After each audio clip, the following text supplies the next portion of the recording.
Bienvenidos a Charlas de Mentes. Hoy tenemos un programa especial. Dada la situación del COVID-19 en Uruguay, lo hemos decidido hacer una vez más por videoconferencia y tenemos dos invitados de lujo que nos van a ayudar a resistirnos a la nada conversando sobre ciencia, pseudociencia y los peligros que tenemos cuando escuchamos a los antivacunas y negacionistas del COVID-19. Hoy recibimos al doctor David González, director del Plan de Desarrollo de las Ciencias Básicas en Uruguay, PDCIBA, y al doctor Álvaro Díaz, catedrático grado 4 de Inmunología de la Facultad de Química. Con ellos los invito a resistirnos a la nada hablando de ciencia. Pase. Bueno, bienvenidos, doctores David González y Álvaro Díaz a Charlas de Mentes. Este es un programa especial, una edición de pandemia, en la que vamos a tratar de hablar en términos científicos respecto de las mentiras y los peligros de la pseudociencia en temas de lo que se está hablando de COVID-19. El doctor David González es director del PDCIBA, doctor en química, profesor agregado de química orgánica, me corregí si me equivoco, y el doctor Álvaro Díaz es inmunólogo, también es doctor en química y profesor agregado de inmunología, ¿verdad? Bien. Entonces, arrancamos, les propongo el tema de empezar con la realidad de la epidemia de COVID-19. Una de las cosas que dicen los negacionistas es que se está exagerando tanto la intensidad como la extensión de la enfermedad en contagios, y se basan en criticar la técnica de PCR, por ejemplo, aduciendo que da falsos negativos, como si supieran de inmunología, diciendo que además porque se usan demasiados ciclos de corte en el estudio. ¿Podemos arrancar por ahí, Álvaro? Sí, bueno, sí, esta gente dice que dan falsos positivos basados en un estudio, publicado, que mostró que, la técnica detecta diferentes cantidades de material genético viral en diferentes personas. Entonces, la cantidad de material genético viral en hisopado que se considera el corte, lo que se llama técnicamente el CT de 35, hay un estudio que muestra que cuando la gente está en ese corte, sobre ese umbral, solo el 3% de las muestras de hisopado dan lugar a virus cultivable. ¿tá? Entonces, en eso a partir de eso se han generado, digamos, desinformaciones. Lo más importante a decir es que la gran mayoría, la enorme mayoría de los diagnósticos que se hacen, incluyendo en Uruguay, no están parados sobre ese umbral. Corresponden a gente que tiene niveles mucho más altos de material genético viral. Lo que pasa que al paciente, vamos a decir, a la persona que se hace el diagnóstico, no se le devuelven esos números. Entonces eso no es público así tan fácilmente, pero son pocos relativamente los diagnósticos que se hacen de gente que está sobre ese umbral. Aún los que están sobre ese umbral no quiere decir que sean falsos positivos, quiere decir que es gente que tiene material genético viral detectable, y en eso la técnica no se equivoca. No, eso está claro, si encuentra el material genético, lo encuentra. No, porque también hay gente que dice que detectan material de otros virus, pero no, hoy por PCR es muy fácil discriminar un pedacito de gen de un virus y de otro virus, inclusive de diferentes variantes del SARS-CoV-2, ¿no? Bueno, que si vamos al caso, el doctor Salles también ha dicho que el virus no fue secuenciado, o sea que no se tiene la identificación del virus, no, es otro eso disparate. está mal. No, eso está secuenciado miles de veces. Entonces, lo otro es, aún en ese umbral, ¿verdad? La gente que tiene un diagnóstico positivo en ese umbral, primero, tiene material genético viral. Puede ser que no tenga virus viable ya, porque ya pasó por la infección, o porque la infección recién está levantando, eso es menos probable, probablemente porque ya pasó, pero no es un falso positivo. Y lo otro que hay que decir es que esa técnica de cultivo de virus, ¿verdad?, en la cual solo el 3% de las muestras que venían de esa situación de umbral dieron positivo a cultivo de virus, tampoco tiene por qué ser 100% eficiente. Puede pasar quizá que en una parte de esas muestras haya virus viables y después no pudieron ser cultivados por limitaciones de eficiencia de la técnica. Pero lo más importante del paquete es, la PCR es tremendamente específica, no va a detectar nada que no sea SARS-CoV-2, y contrariamente a lo que dice esta gente que está propalando estas versiones un poco falsas, la gran mayoría de la gente que es diagnosticada tiene cargas virales más altas que lo que es ese umbral. Y anoche dijeron que está llamando la atención, los técnicos, los científicos que están en esto, dijeron que lo que está llamando la atención ahora, quizá asociado con la entrada de la cepa P1, es que se están diagnosticando personas con mayor carga de material genético viral que antes incluso. Vamos a aclarar que hoy estamos grabando un programa de, digamos, en situación medio apurada. Hoy es martes, estamos esperando la conferencia de prensa del gobierno que la anunciaron para la noche, con supuestas medidas por el tema justamente del aumento de casos y la presencia de la cepa P1. Claro. Entonces tú decís que primero es lo que se llama un bulo o una falsa noticia, el tema de la inespecificidad de la técnica PCR, pero además es importante recordar que la PCR no detecta enfermos, detecta presencia de virus. Detecta presencia de material genético viral. Es verdad que hay personas que se curan y que siguen dando PCRs positivas a veces a lo largo de un mes o incluso más, y eso puede ser, no está demostrado, pero es probable que sea, debido a que el virus ya no está viable, pero permanecen restos de material genético viral. O un asintomático, puede estar cursando la infección asintomático y lo que detecta es el virus, pero no porque esté enfermo, la persona es asintomática. Además, por supuesto, además está esa otra posibilidad. La persona está infectada con virus viable en ese momento, pero es asintomática, por lo tanto no está enferma. En eso estamos de acuerdo. Ahora, que no esté enferma, que sea asintomática, no quiere decir, al día de hoy, por lo que sabemos, que no pueda transmitir el virus a otro.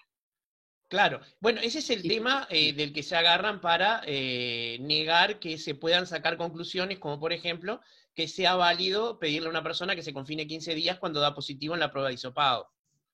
Dice que Claro. no podemos aseverar de que esa persona sea contagiante. Pero el tema es que tampoco puedes asegurar que no, y el mal menor es evitar enfermar a otros. Claro, acá en todo lo que es el manejo de la pandemia, siempre se toman medidas de prudencia, ¿verdad? Yo lo decía la otra vez, es como el cinturón de seguridad. No es que cada vez que yo salgo a la carretera sin cinturón de seguridad a 120 kilómetros por hora voy a tener un accidente y me voy a morir. No ocurre todas las veces, pero evidentemente puede ocurrir. Por lo tanto, tengo que usar el cinturón. No ocurre siempre que una persona asintomática que lleva el virus SARS-CoV-2 contagie a otra. Pero hasta donde sabemos podría ocurrir. Entonces tomamos una medida de prudencia. Sí, pero ocurre también, y ya voy a hacer una pregunta a David, que como ocurre con los antivacunas, si yo salgo a manejar sin el cinturón de seguridad, bueno, o sin casco en la moto, me mato yo y estoy eliminando una línea genética defectuosa de la humanidad. Pero el problema es que una persona que no vacuna afecta a sus hijos, toma la decisión por sus hijos. Yo me enteré ayer que en Estados Unidos hay una enfermedad que se llama panencefalitis producida por este virus del sarampión y que es incurable. Y es por culpa de las antivacunas, por la presencia de niños sin vacunar. Sí, está el riesgo a uno y el riesgo a los otros, claro que sí.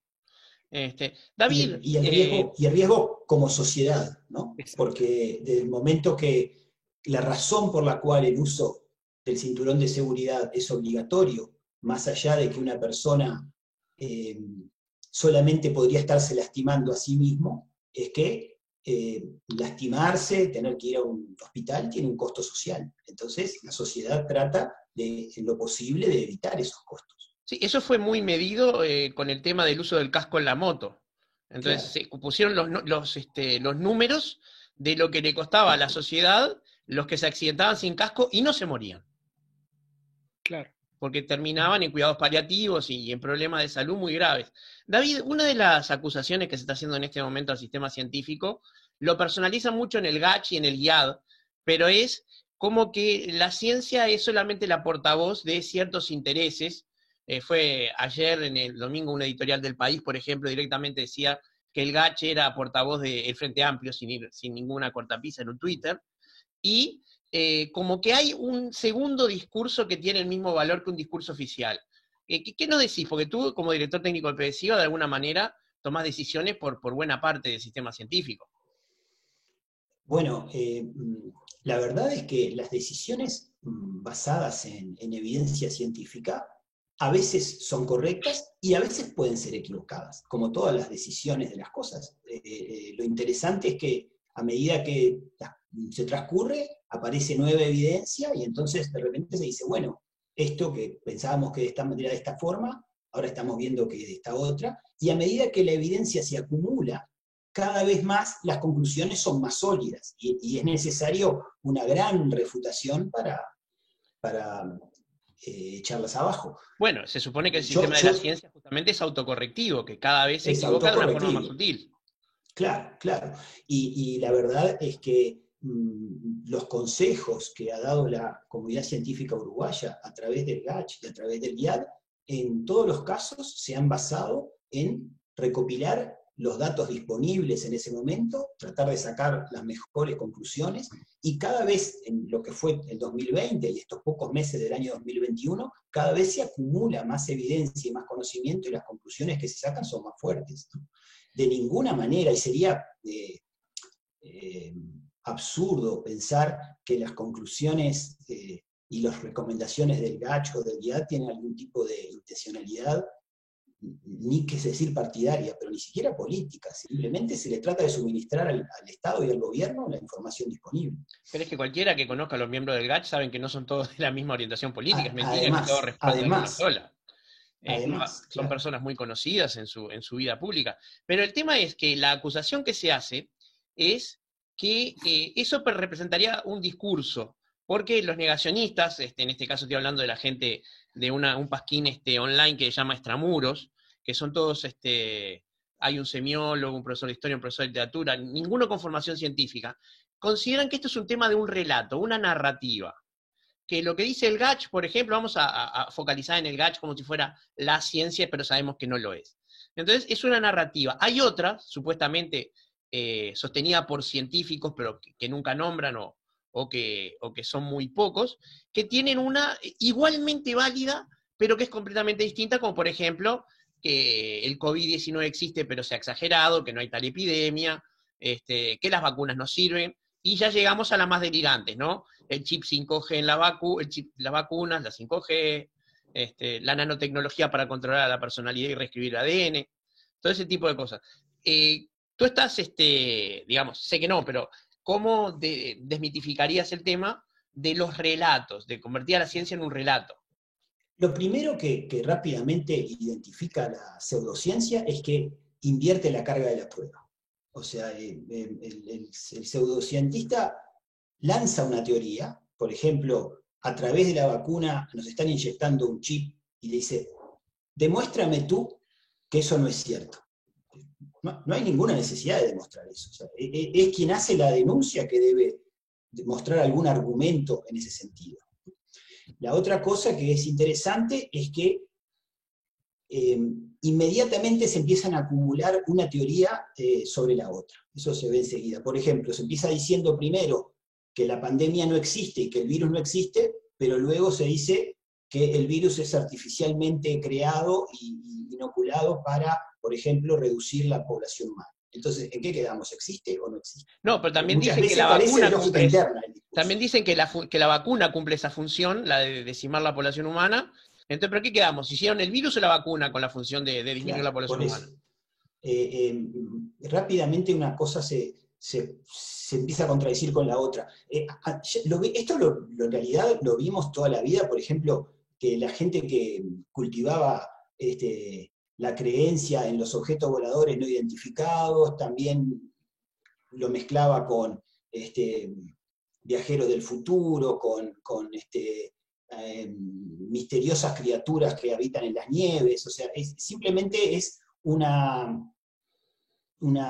gente que a veces inocentemente y a veces con intencionalidad, ¿verdad?, explota su propia ignorancia y la de los demás. Sí, o también se busca otra cosa, ¿no? Está claro que en Uruguay las voces cantantes de todo este discurso son Gustavo Salle y Javier Ciuto, pero Gustavo Salle está buscando plataforma política para llegar a lo que no llegó a las elecciones pasadas, que es una banca, en el Senado o en diputado. Pero está buscando eso y explota la ignorancia de gente que de repente sí es creyente en lo que él dice. A lo que nos lleva que un acto que hicieron sin ningún tipo de cuidado en una zona de la Intendencia de Montevideo, donde están las letras que dicen Montevideo, donde una semana antes se había congregado la gente con todos los cuidados a rendir homenaje a un alcalde que había muerto de COVID-19. O sea, parados sobre las mismas letras, hacían toda su arenga negacionista del COVID. siendo que además un seguidor del propio Salle de 27 años acaba de morir internado en CTI por COVID y su esposa de 26 también está internada en CTI. A lo que ellos responden nuevamente invirtiendo la carga de la prueba. Queremos una autopsia, ¿cómo pueden afirmar que murió de COVID? Bueno, los médicos que lo atendieron sabrán. O sea, un abogado que no entró al CTI no puede decir nada respecto de eso. No puede demandar una autopsia porque no es el procedimiento médico. Pero bueno, esa es la situación que la ciencia como institución hoy tiene que enfrentar, ¿verdad? Porque aparte, desprendo de tus palabras, que la ciencia es una materia de hechos, o sea, todas las ideas que los científicos prueban se basan empíricamente en experimentos materiales. Mientras que lo que intenta hacer esta gente, sobre todo dentro de este acto estaba el semiótico Fernando Andach, que es grado 5 en de la Facultad de Comunicación, arengando esto y sin tapabocas, como un tema de un relato, como si no hubiera ese anclaje en el mundo físico por la experimentación. ¿Tú qué opinás, Álvaro, con respecto a esto? ¿Se puede dudar de la parte empírica de lo que se ha hecho, no solo con el PCR, sino también con las vacunas? Bueno, de alguna manera ya lo dijo David, la ciencia no es infalible. No, eso está claro. Pero intenta hacer las cosas bien, digamos. A mí me gustaría referirme, y si uno pudiera dirigirse a la gente de a pie que duda de los resultados de PCR, que duda de la pandemia, que duda de las vacunas. No los personajes estos que tú describiste, un poco extraños, digamos, que tienen este discurso vociferante y bastante disparatado, pero hay mucha gente de a pie que duda. Y hay que entender, digamos, y hay que ponerse en la piel de esa gente y hay que dirigirse a esa gente. La gente duda por muchas razones. Yo creo que en parte duda por miedo a ser manipulada, por miedo a incorporar automáticamente como ovejas, digamos, un discurso dominante, ¿verdad?, del cual por alguna razón, quizá de naturaleza emocional, desconfía, ¿verdad? Entonces hay que mostrarle a esa gente que al rechazar el discurso de la ciencia, está acercándose al discurso de unos pocos tipos que tienen gran voluntad de manipulación, que tienen gran voluntad de protagonismo, bastante espuria, a veces persiguen intereses oscuros, digamos, de económicos o yo no sé o políticos, qué. por supuesto. Acá, en este acto que yo digo, había un cartel que decía político lacra o algo así, mientras estaba hablando un político. Sí, y que de este lado, el lado de la ciencia, les estamos hablando, por ejemplo, nosotros acá, científicos, que no vamos a ganar un peso porque la gente se vacune o no se vacune, que no estamos involucrados con ninguna empresa ni con ningún interés particular, que simplemente le estamos diciendo lo que creemos que se acerca más a la verdad, no tenemos la verdad revelada. Ninguno de ustedes dos es del Club Bilderberg, ¿verdad? Un montón de bagaje de estudio y de evidencia. ¿Perdón, Bernardo? Si ninguno de ustedes dos es del Club Bilderberg, porque si no... No sé, ni sé qué es. Es el club que dice Salle que domina el mundo, es como una especie de supramasonería que son 100 o algo así, de los más ricos del mundo. Y lo otro que a mí me parece que es importante decir es que la pandemia nos irrita a todos, es una situación desesperante, estamos atados de manos, no podemos hacer las cosas que queremos, estamos amenazados, etc. Entonces, eso tiende a generar como una especie de rechazo, esto no puede estar pasando, acá hay algo que no cierra. A mí no me cierra. Debe haber otra cosa. Y es entendible eso, es una reacción emocional. No puede estar pasando, me deben estar mintiendo. Pero bueno, nos tocó esto, sí que está pasando. Si nos hubiera tocado una guerra, la veríamos. Esta es una guerra un poco más silenciosa. Y como las medidas de prudencia, ya lo hablamos, son tan enormes, abarcan tanta cosa, la gente ve que el que no sigue las medidas de prudencia no necesariamente termina muerto al otro día o a la otra semana, entonces empieza a dudar, pero bueno, las medidas de prudencia otra vez son como el cinturón de seguridad. También está un tema de que esta es una pandemia de baja letalidad, no es ébola, no es peste negra, claro, exacto, entonces exacto. Si estuvieran los muertos acumulándose en la calle, las pruebas serían otras. David, ¿ibas a decir algo? Iba a decir que en realidad nosotros sí tenemos algo que ganar con que la gente se vacune. Nosotros y todos. O claro. sea, como sociedad precisamos que todo el mundo se vacune. Porque de hecho, por ejemplo, si dijéramos, bueno, ¿qué me importa? Yo me vacuné. y el que no se quiere vacunar, allá él y es su problema. La verdad es que la sociedad precisa que todos nos vacunemos y lo más rápidamente posible para que disminuya la circulación comunitaria del virus. No nos garantiza nada a los efectos de pensar en un mejor 2021 o un mejor 2022, que tengamos a un 20% de la población inmunizada y un 80% de la población sin ningún tipo de protección. No, vamos a entender que al día de ayer, lunes 22, había 180 personas en CTI, y esa situación no es normal, es el CTI a punto de colapsar en el país. O sea, quiere decir que cuando entre la persona 200, no va a tener un lugar donde ser mantenida con vida. Sí, y hay una cosa muy concreta que desmiente a los negacionistas. El porcentaje de PCRs que es positivo ha aumentado desde, yo no sé, 2, 3, 4% hace unos meses a 15%.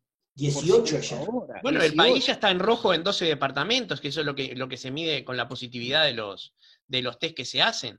Estamos Desgraciadamente también aumentan las muertes, o sea, eso no hay forma de negarlo. Y la gente en CTI, como estás diciendo, Bernardo, disculpa que te interrumpa. Y una cosa muy interesante que le escuché decir a un médico, que decía, entre la gente joven, el porcentaje de los que enferman gravemente es mucho más bajo. Pero en la medida que los números aumentan, como es un porcentaje, vamos a ver gente joven enfermando gravemente. Y eso lo estamos empezando a ver. Por ejemplo, el caso de la persona que mencionabas tú, Bernardo. Claro. De 27 años, claro, sí, y su esposa de 26. Pero ni que hablar, porque aparte el tema es que las probabilidades en los grandes números son certezas. Entonces, por más que sea baja la probabilidad, si yo aumento los casos, se van a dar. Claro. La gente no suele manejarse estadísticamente. Hay un libro maravilloso que se llama Pensar rápido, pensar despacio, de Daniel Kahneman, que habla de cómo todos, científicos, todo el mundo, en la vida diaria no tiene un razonamiento estadístico. Entonces tiende, por ejemplo, a sobrevalorar unas cosas y a subvalorar otras y a predecir mal. Si no existirían los juegos de azar. Claro, o la inversión en bolsa, o las predicciones meteorológicas, lo que sea. O sea, cualquier predicción está basada en una suposición sobre el futuro. Pero acá estamos hablando del presente. O sea, uno no puede negar 180 personas en CTI, todas las personas que están cursando enfermedad y los muertos acumulados. Y la gráfica con la que se han aumentado los muertos. Prácticamente en los últimos 3 meses tuvimos toda la mayoría de los muertos de todo un año. No, prácticamente no, sí, absolutamente. Y creciendo, ¿no? Capaz que, Bernardo, si me dejás, me gustaría referirme al tema de la vacunación de vuelta. Sí, por favor. Lo que precisamos realmente es que una proporción de la población muy cercano al 100% esté vacunada. ¿Por qué? Porque las vacunas no van a ser perfectas, o sea, hay una proporción de la gente que se vacuna que de pronto no está protegida de albergar el virus, de transmitirlo, ¿verdad? Y sin ser catastrofista, que yo para nada lo soy, a ver, con la entrada de las nuevas variantes, incluyendo ahora la variante de Manaus, ¿verdad? La eficacia de las vacunas va a bajar. No es que se va a ir al piso, pero va a bajar. Entonces, no alcanza con que el, no sé, 70% esté vacunado, no, precisamos al 70% efectivamente inmunizado, que no es sinónimo de vacunado, ¿verdad? Efectivamente protegido de transmitir el virus, ¿tá? Protegido de infección grave, quizá va a estar casi el 100%. Esto es importante lo que decís, porque la eficacia para contra morirme yo de la enfermedad es alta en las vacunas todas. Por más que no sea 100% de evitar el contagio, las formas graves sí es muy alta la eficacia. Claro, es más fácil. La postura de repente de poca responsabilidad social, podríamos decir, por no llamarla egoísta, de decir, bueno, no me vacuno porque igual van a vacunar los demás y a mí me va a proteger la inmunidad de grupo, es totalmente equivocada y muy riesgosa, por lo que Álvaro empezaba a explicar, que estas vacunas nos protegen mejor de enfermar gravemente que de ser portadores de la infección. Claro. O sea, hasta hay un motivo egoísta. Sí, Álvaro, dinos. No, el principal motivo egoísta es que hasta que alcancemos la inmunidad de grupo o la inmunidad de rebaño, si la vamos a alcanzar, van a pasar muchos meses. Y durante esos muchos meses, durante los cuales el contagio arrecia, como está pasando ahora, el que no esté vacunado va a estar en riesgo, ¿verdad? Sí, las estimaciones oficiales eran no antes de la primavera. Por eso, pero pasando en limpio, una cosa que quedó medio deshilachada, que estábamos diciendo, sí, inmunológicamente, en particular para este tipo de infección respiratoria alta y después respiratoria baja sí se agrava, es más fácil para una vacuna prevenir la infección grave, la enfermedad grave y la muerte, que prevenir la enfermedad leve, y a su vez esto más fácil que prevenir la infección asintomática, ¿verdad? Y en principio los de la enfermedad sintomática leve y los de asintomática pueden transmitir, por lo tanto prevenir la transmisión es relativamente más difícil que prevenir la enfermedad grave, ¿verdad? Claro, recordemos que esto funciona así. Cuando una persona vacunada se interpone entre un no vacunado y un contagioso, forma una especie de pared y evita que el que podría ser infectado no se infecte. Simplificando, ¿verdad? Forma una, digamos, en grandes números, una gran cantidad de personas inmunizadas evita la propagación. Hay una analogía que es muy buena, que es con un fuego. Si yo voy a encender un fuego y tengo una pira toda de ramas secas, ¿verdad? Pongo un fósforo, yo qué sé, y eso se enciende, se propaga rápidamente. Si yo voy intercalando ramas secas con ramas mojadas, es más difícil que se propague. Llega un momento que tengo suficiente proporción de ramas mojadas como para que el fuego automáticamente se apague, y ese momento es equivalente a la famosa inmunidad de rebaño. Claro, porque las secas se fueron quemando primero. Hay otro Porque tema. las mojadas no dejan propagar el fuego a las otras secas. Exacto. ¿No? Un tema que me acabo de acordar justamente de lo que estaba diciendo tú, el otro famoso tema respecto a la vacuna de Moderna y de Pfizer, ¿verdad? ¿Reescriben el ADN de los pacientes? No, eso es un disparate científicamente. A ver, cada vez que Pero hay que tenemos decirlo con todas las letras, es un disparate importante. No es ni siquiera viable ni posible. cada vez que tenemos una infección viral por cualquier virus, ¿verdad? Un resfrío, una gastroenterocolitis, cualquier infección viral, hay material genético viral que ingresa a algunas de nuestras células. Es la única forma que los virus tienen de reproducirse. Exacto, así operan los virus. De hecho, los Así virus vienen operan con los una virus. cápsula que es una jeringa. Material genético viral que ingresa a células vivas y allí se reproduce y genera nuevos virus, ¿verdad? Con estas vacunas genéticas estamos haciendo esto de una manera, por supuesto, artificial. En el caso de la vacuna de Pfizer, ese ARN mensajero está recubierto de unas nanopartículas lipídicas que logran entrar a la célula y hacer que ese material genético viral, que es ARN mensajero, se libere ahí.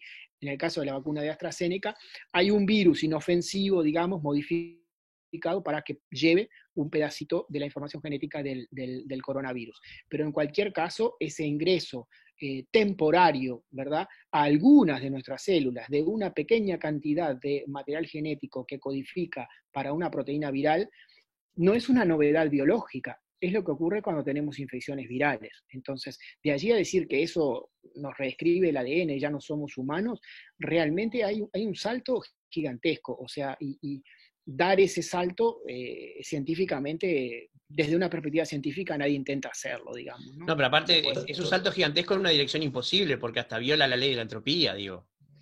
Todo lo contrario. De hecho, el desarrollo de las vacunas de ARN, que fue asombrosamente rápido por la enorme, ingente cantidad de recursos que se puso para ello durante el año 2020. Si no, podría haber llevado muchos más años o quizá no lo hubiéramos obtenido.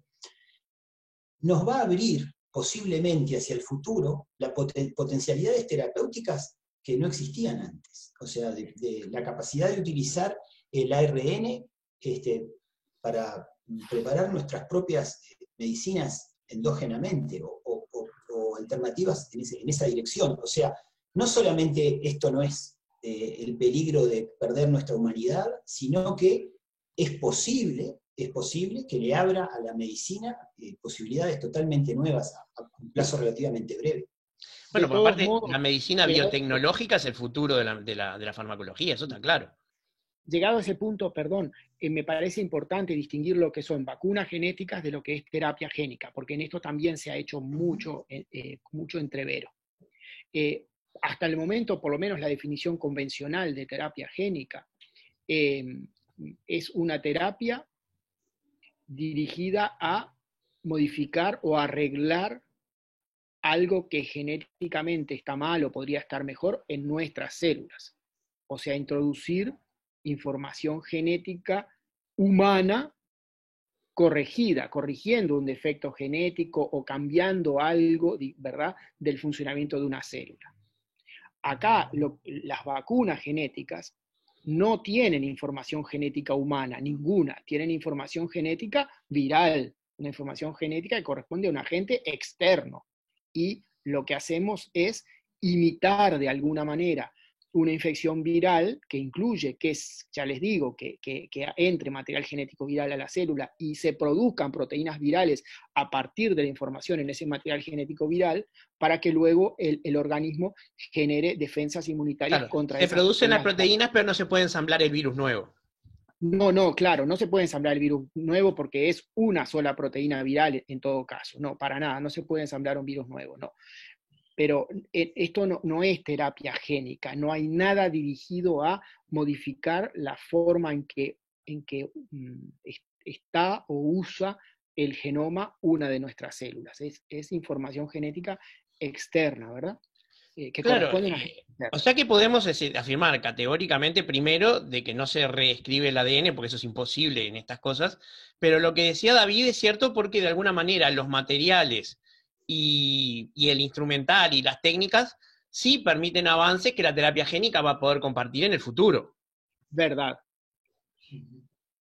Y ahí sí se abre, por ejemplo, la posibilidad de la famosa bala de plata, ¿no? El medicamento que va dirigido a la célula enferma y no toca las sanas, evitando efectos secundarios, por ejemplo, de algunas quimioterapias importantes.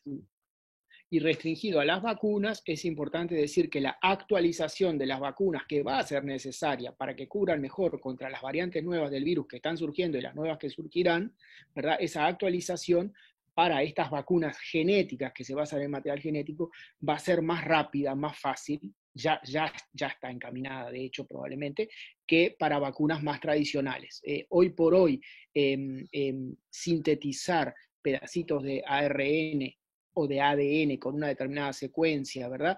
Y yo qué sé, si es necesario cortarlos y pegarlos y meterlos en otro lado, es casi trivial tecnológicamente.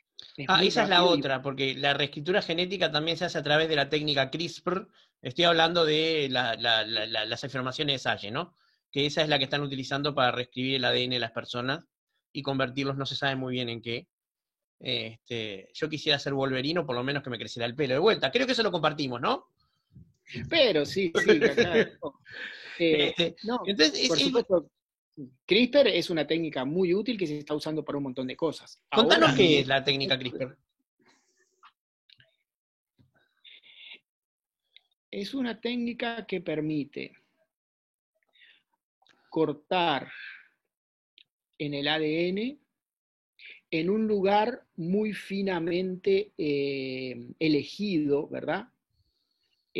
Sobre la base de lo que se llama una ARN guía, un pedacito de ARN que tiene una secuencia igual, digamos, a un pedacito de secuencia de ADN y dirige a una proteína que tiene capacidad enzimática, a una enzima, ¿verdad?, a un lugar muy específico del genoma y hace ahí un corte. Y a partir de ese corte, bueno, se pueden hacer otras cosas. Yo no soy la mejor persona para explicar esto, pero en definitiva es una técnica de modificación del ADN mucho más fina, más controlable y más versátil. Una herramienta de precisión para cortar y después pegar.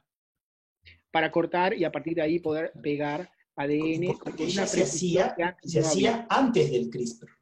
Sí, la revolución del CRISPR fue que lo hizo más fácil y más preciso, ¿verdad? Pero es la tecnología de cortar el ADN y unirlo de nuevo y formar nuevos genes, digamos, eso ya existía desde fines del siglo pasado. Claro, lo que pasa es que las técnicas de la década del 90 y del 2000 de repente comparadas con el CRISPR era como cortar con un hacha y cortar con un micrótomo, ¿no? Era la precisión y la... Tenemos que tener cuidado acá de que el oyente no se quede con la idea de que estas vacunas aplican la técnica CRISPR. No, es lo que quería decir. La técnica CRISPR es de edición génica, que no tiene nada que ver con la vacuna. Pero el tema es que viene todo mezclado como zapallo en carro, Y la idea de desenmarañar la pseudociencia es desenmarañar un montón de afirmaciones que, como decía David, entre otras cosas no traen pruebas. Metido con el CRISPR y con la vacuna de ARN y la nanotecnología venía esta afirmación, todo mezclado en el mismo discurso de Salle, que los pájaros pasan por las antenas de 5G y se mueren. Bueno, si golpean contra la antena es posible, sí. Sí, o si lo bajan de un ondazo mientras están pasando. Por eso. Pero el tema es, ¿qué tiene que ver? O sea, ¿o qué prueba? El gran problema es que los científicos siempre están siendo muy prudentes. Álvaro es una demostración de cuán mesurados tratamos de ser los científicos al afirmar algo, porque somos muy conscientes del margen de error de lo que estamos diciendo. Cuando alguien dice el 100% de las veces de algo, ya no es ciencia, es imposible que sea ciencia. Salvo que esté diciendo el 100% de las veces me voy a quedar sin plata, o algo del estilo, ¿no? Porque la investigación siempre tiende a gastar más de lo del presupuesto. Yo quería rescatar una cosa que se relaciona con eso que vos decís y que yo mencioné un poco, y es que dentro de relativamente poco tiempo, cuando se escriba la historia de cómo se desarrollaron las vacunas para el COVID-19 en el año 2020, vamos a tomar conciencia de que fue un esfuerzo coordinado, mundial, humano y de recursos gigantesco. Yo te diría que hay pocos antecedentes, posiblemente el programa Apolo sea un antecedente, quizás el proyecto Manhattan, con un objetivo realmente mucho más espantoso, sea un ejemplo comparable. Pero yo creo que lo superó en cantidad de dinero. De coordinación planetaria, no, desde que estamos... En coordinación planetaria, ninguno. Es el primer evento planetario que hemos vivido. Sí, eso es una cosa que va a ser historia. Sí. Pero además, digamos una cosa, o sea, ni el programa Apolo ni el proyecto Manhattan tuvo nada que ver con Uruguay. Pero en esto de la pandemia, sí, la ciencia uruguaya ha logrado trabajar en forma coordinada, mancomunada, para lograr un montón de cosas bien interesantes. Yo anoche estaba viendo la conferencia que salió a través del canal de la UDELAR, de los virólogos moleculares, digamos, sobre todo de los que están secuenciando y detectaron que entraron las nuevas variantes, etc. Y el nivel de cooperación y de horizontalidad que hay ahora entre diferentes instituciones, entre diferentes grupos científicos, en eso o en el desarrollo de los test de PCR o en el desarrollo de los test de anticuerpos y nomás en la diseminación y compartir información acerca de la pandemia, bueno, en todo lo que es, perdón, me estoy olvidando, todo lo que es análisis de datos, proyección, todo eso, que es más matemático, nos toca más de lejos a nosotros, también.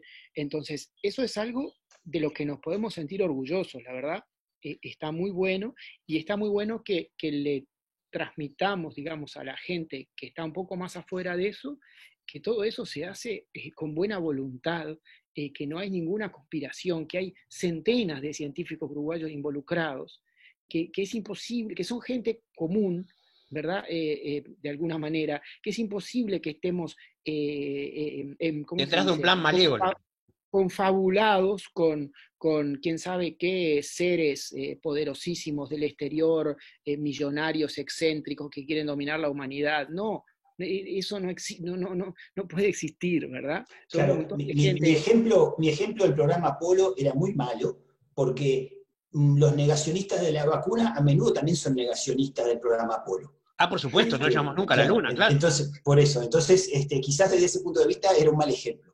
Pero me parece importantísimo lo que resalta Álvaro, el rol significativo que ha tenido también la de los investigadores uruguayos y los biólogos uruguayos en particular. Pero pongamos nombres incluso. Durante la pandemia y por lo pasado en pandemia, al menos dos, y si tienen otro nombre se los pido, Gonzalo Moratorio y Fernando Paganini quedaron listados varias veces en primeros lugares a nivel mundial en sus respectivas especialidades, como de los científicos más relevantes del mundo. Bueno, Radi ya lo era de antes.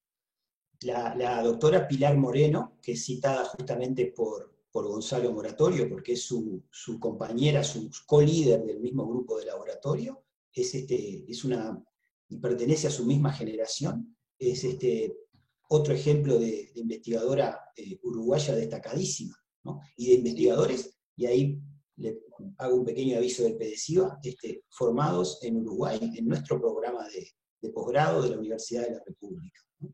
Ellos tuvieron la oportunidad de viajar al exterior, pero empezaron formándose y haciendo investigación en Uruguay. A mí me gustaría volver a enfatizar que hay una red de científicos en Uruguay, y esa red en Uruguay, atada por montones de conexiones a científicos de Argentina, de Brasil, de Estados Unidos, de Europa, de China, de acá, de allá, ¿verdad?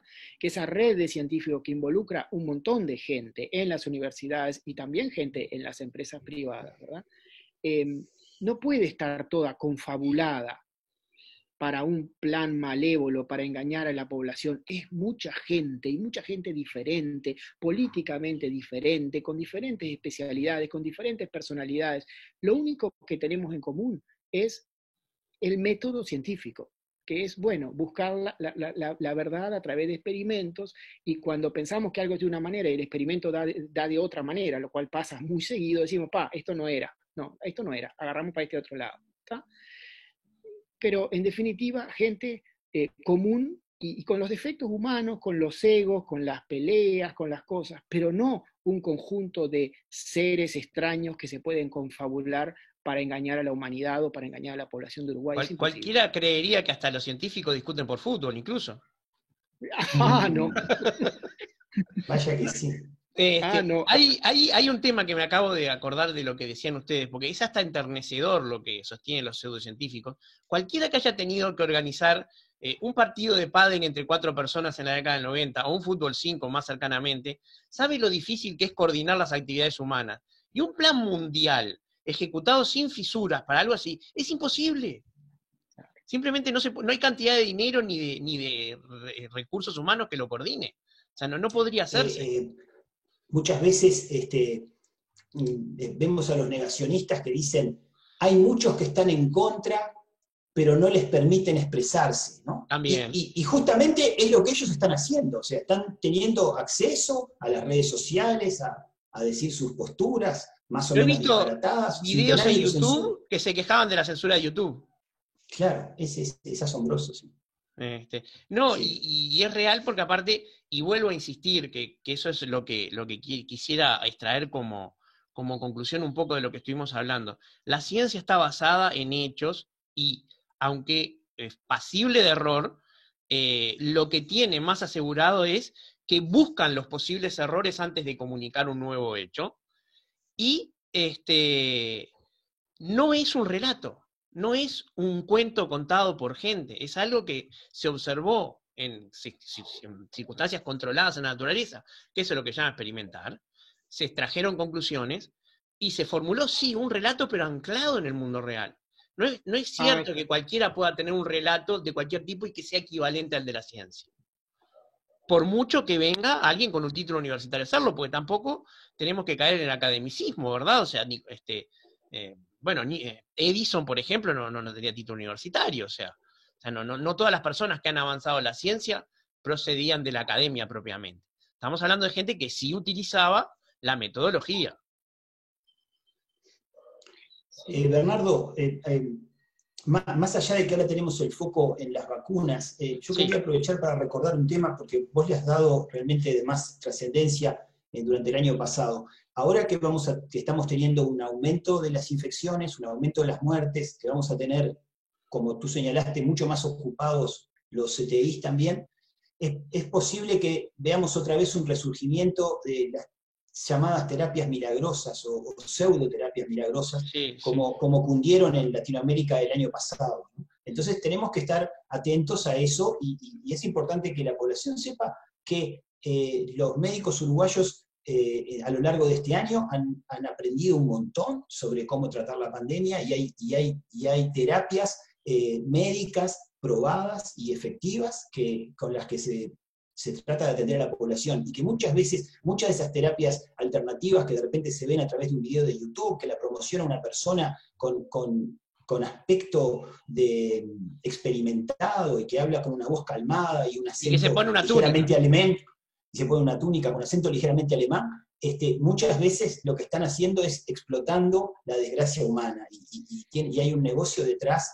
para vender productos ineficaces. Bueno, y ha muerto gente. En Argentina, concretamente, hay 2 pacientes demostrados que murieron por estas pseudoterapias. Uno de ellos incluso por usurpación de título médico. Un falso neurólogo había ordenado administrar, bueno, el dióxido de cloro, que es lo que estamos hablando sin nombrarlo, y está basado por una persona que además dice ser doctor en biofísica, pero cuando se rastreó ese título, procedía de un kiosco en Barcelona que se dedicaba a vender títulos por internet, no de una universidad. O sea, como esos lugares donde los arquitectos van a imprimir los planos, que plotean cosas, bueno, de un lugar de esos había procedido el título de este señor. Pero igual me parece importante hablar o prevenir sobre el tema de los títulos y las afiliaciones. Aparece gente haciendo un discurso de pseudociencia, presentándose como doctorado o doctorada en tal o cual universidad europea, ex investigadora del Instituto Max Planck, etcétera, etcétera. Y a veces son unos currículum larguísimos, ex grado tal, de tal lado, etcétera, etcétera, etcétera. De la Universidad de Campinas. Sí, a veces, pero incluso de Universidad de Campinas o universidades europeas muy prestigiosas. Digo porque Javier Ciuto dijo ser catedrático de la Universidad de Campinas, cosa que la Universidad de Campinas desmintió. Pero a lo que yo quiero ir es que de pronto hay gente que sí tiene un doctorado de X universidad europea, norteamericana, no me importa, que fue investigador de tal o cual lado, y que no por ello deja de ser, en algunos casos por supuesto, una persona que cayó en el ámbito de la pseudociencia, porque justamente los científicos somos seres humanos, y hay gente que trató de tener una carrera científica y después, bueno, yo qué sé, le fue mal, tenía problemas mentales, emocionales, yo qué sé qué, y derivó hacia el barro de la pseudociencia y sigue siendo ex profesor de no sé dónde, ¿ah? Y no quiere decir que lo que diga sea científico, porque esa persona, bueno, no está bien, yo qué sé, emocionalmente tiene la necesidad de decir disparates, de llamar la atención, qué sé yo, quedó atada a cosas viejísimas que leyó hace décadas que ya no son válidas, pasan muchas cosas. Porque, claro, gente que está involucrada en la ciencia, en el mundo, y sobre todo en el mundo desarrollado, son números enormes de gente. Así como son números enormes de gente, y no todo el mundo, no la gran mayoría de esos números puede estar confabulado para mentir, también dentro de esos grandes números hay gente que se cae, digamos, que se enferma, vamos a decir, de alguna manera. Sí, y se cae del sistema y tiene problemas y de pronto le echaron de acá, le echaron de allá, tuvo problemas aquí, tuvo problemas allá, y entonces, bueno, sale a la televisión a decir su discurso un poquito delirante, yo qué sé qué. Bueno, hay que saber verlo eso, no porque esa persona sea ex investigadora del Instituto Max Planck, por ejemplo, que vi un caso, quiere decir que tiene razón. No, lo que le da la razón en todo caso es que sus afirmaciones estén verificadas por pares en situación reiterada. O sea, que sus publicaciones y sus resultados hayan sido controlados. Esto que vos decís en epistemología se conoce como la falacia del academicismo, basada en la falacia de autoridad. ¿Qué quiere decir? Instituto Max Planck genera un prestigio enorme. Si yo estuve ahí, lo que yo digo debe ser verdad. Esa es la primera suposición, no necesariamente verdadera. Y la otra es que es asignarle a la academia de por sí un contenido de verdad. Cuando la academia es humana, son millones de personas con todo el espectro. Y en el ámbito de las pseudociencias se hace lo que se llama cherry picking, o sea, en inglés recolectar cerezas. Cuando uno junta frutas en el bosque va eligiendo las más lindas y deja las más feas. Entonces solamente eligen los que les sirven y descartan los demás. Es un sesgo cognitivo, son ciegos a lo que no les sirve. Entonces eligen ciertas personas supuestamente del mundo académico, a veces sí, a veces no, y son las que dicen, prestigiosos científicos dicen esto. Pero de repente esos son 15 y del otro lado hay 15.000 o 15 millones. Claro. Exactamente. Doctores Díaz y González, les agradezco muchísimo la amabilidad de estar hoy en Charlas de Mentes. Se nos fue volando el tiempo, quizás los convoquemos en otro momento. Y bueno, esperemos que para cuando podamos reunirnos en algún momento ya estemos del otro lado de la pandemia, todos vacunados y con inmunidad de rebaño. Ojalá que sí. Muchísimas gracias a ti por el trabajo de difusión y de información a la población, que es importantísimo, Bernardo. Muchas gracias, David. Muchísimas gracias. Estuvo muy lindo. Bueno, muchas gracias. Hasta pronto. Gracias por todo. Hasta pronto. Hasta luego.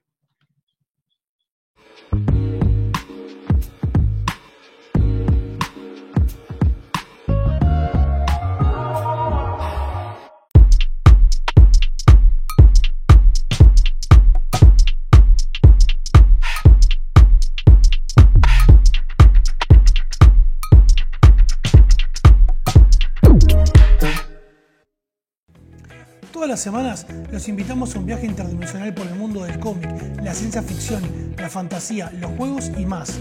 ¿Dónde?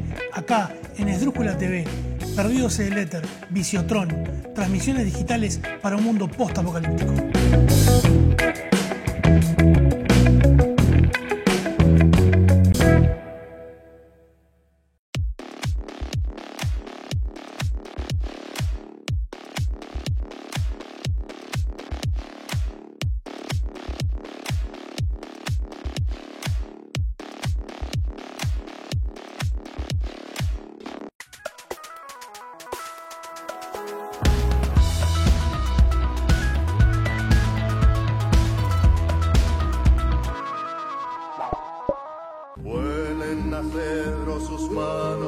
Carpintería en maderas Herc, placares de cocina y dormitorios, muebles de diseño y restauración.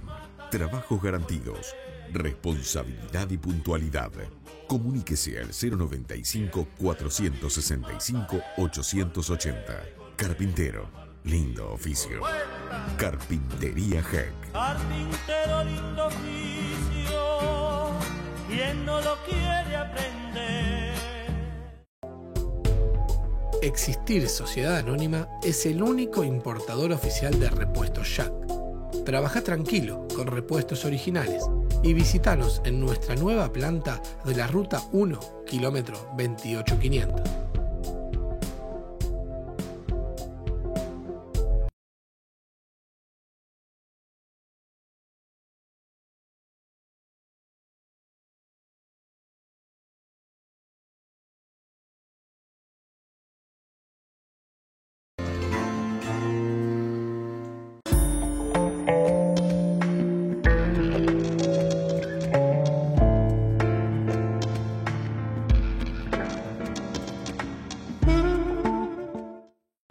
Ideas que no entran en 280 caracteres.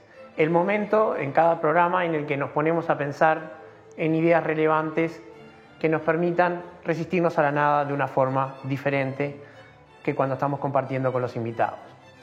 Vamos a tener en cuenta una cosa. Hoy hablamos de ciencia. El programa de hoy nos permitió situar esa forma de conocimiento que es la ciencia dentro de el marco que nos permite el COVID-19, todo lo que se afirma y lo que puede o no ser verdad respecto del COVID-19. Pero, ¿qué es la ciencia? ¿Alguna vez nos hemos puesto a pensar realmente qué es la ciencia? Estamos hablando de algo muy difícil de definir como cualquier actividad humana. Estamos hablando de una forma de producir conocimiento, y es verdad. Estamos hablando de una actividad académica, y también es verdad. Hablamos de algo que se hace dentro de ciertos institutos en condiciones controladas, y también es verdad. Pero es muy difícil definir concretamente qué es la ciencia, ¿sí? A los efectos del programa vamos a pensar solamente la parte que es una forma de producir conocimiento verdadero en condiciones controladas. Y vamos a diferenciarlo de la pseudociencia, que tiene características completamente diferentes. En particular, la pseudociencia no es una forma de conseguir conocimiento y no utiliza condiciones controladas. Cuando nosotros queremos saber si una afirmación es científica o no, lo primero que tenemos que saber es, tenemos que conocer quién fue el autor de esa información. La ciencia tiene un método, y ese método incluye que cuando un científico presenta resultados, solamente estos son aceptados luego de ser revisados por comités de pares, ya sea en un congreso o en una revista o en alguna institución científica homologada. Sin esta validación por pares, que quiere decir que un tribunal lo revisa, encuentra los errores, lo remite de vuelta al autor para corregirlos, el autor vuelve a remitir una forma corregida un par de veces, o directamente lo rechaza si el trabajo no tiene mérito. Hay que entender que no todas las cosas que se remiten a referato tienen mérito para ser publicadas. Pero entonces, luego de este sistema de iteración y de corrección, se produce un artículo que es publicado. Esta garantía que nos da la ciencia no la tiene casi ningún otro sistema, salvo si algunas disciplinas que son académicas y están cubiertas por el sistema por el academicismo. Por ejemplo, la filosofía no es una ciencia, pero publica con los mismos estándares de calidad.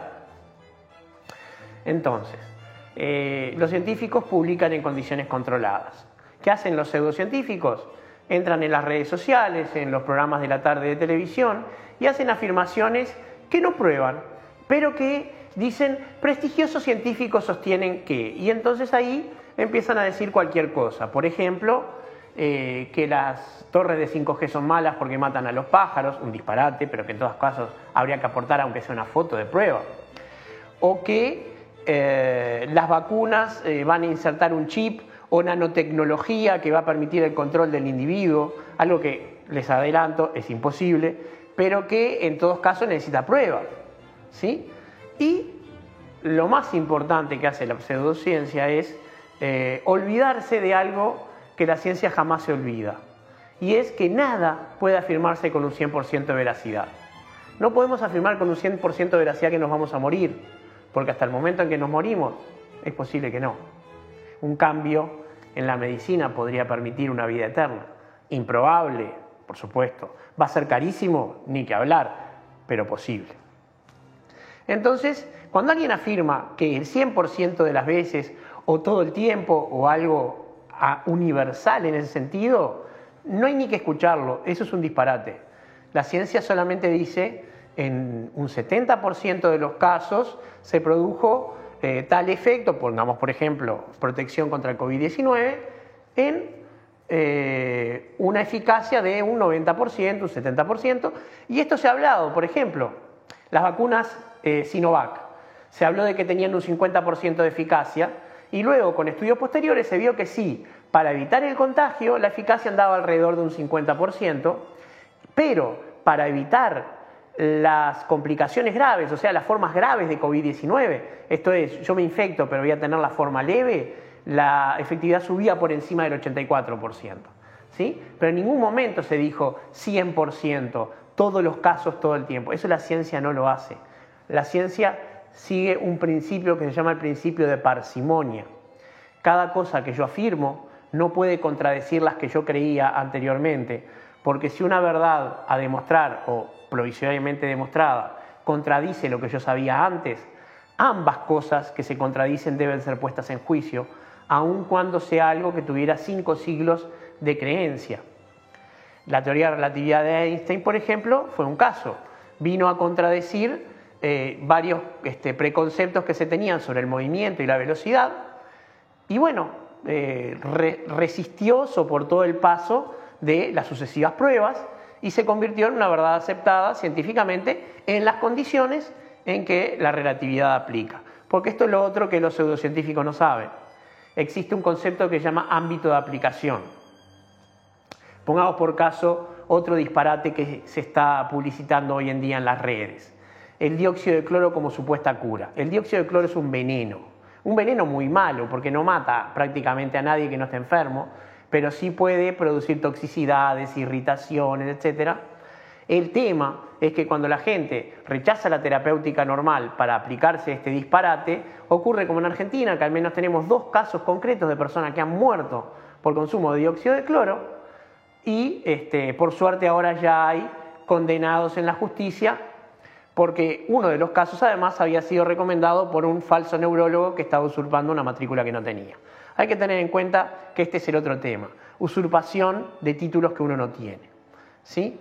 Uno no puede creer que solamente porque alguien se presenta como doctor se supone que esa persona sea un doctor. Un científico, como cualquier otra persona que presenta credenciales, tiene que poder probar lo que está afirmando. Un doctor fue doctor por alguna institución reconocida, el PDCIVA en Uruguay, una universidad, etc., ¿sí? Pero no puede ser una persona como el gurú del dióxido de cloro, Andreas Kalker, que tiene un título emitido por un centro de fotocopiado en Barcelona, ¿sí? Este señor fue, compró un cartoncito, se lo hizo imprimir muy lindo y anda diciendo que es doctor, pero no lo es. Resultado, en Argentina, concretamente, con casos en la justicia, han muerto 2 personas. En el mundo murieron muchas más. ¿Por qué? Porque decenas de miles de doctores que trabajan en Uruguay en el centro de salud pública o en el ámbito privado son todas personas que mienten, salvo los 15 que se hacen llamar médicos por la verdad, que pretenden que la gente no se vacune o que la gente consuma dióxido de cloro o cosas por o negar la pandemia, por supuesto, ¿verdad?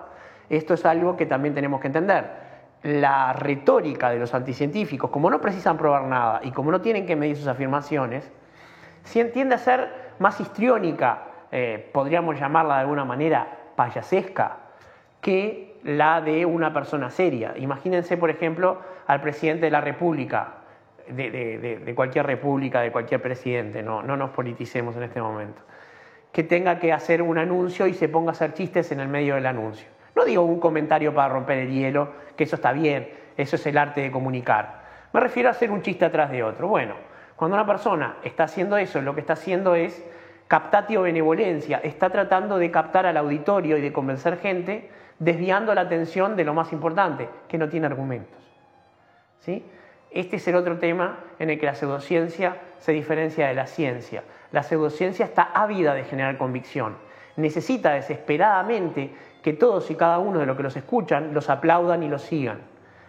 A diferencia de la ciencia, que simplemente se limita a publicar y no anda corriendo detrás de las personas tratando de demostrar qué es lo que hace. La ciencia se limita a mostrar resultados. ¿Sí?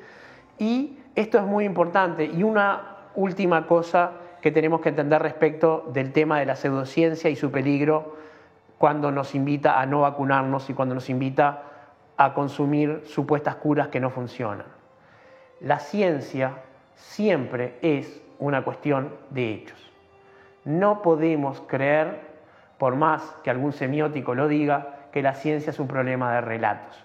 No hay un relato oficial ni un relato alternativo en la ciencia. Simplemente no lo hay.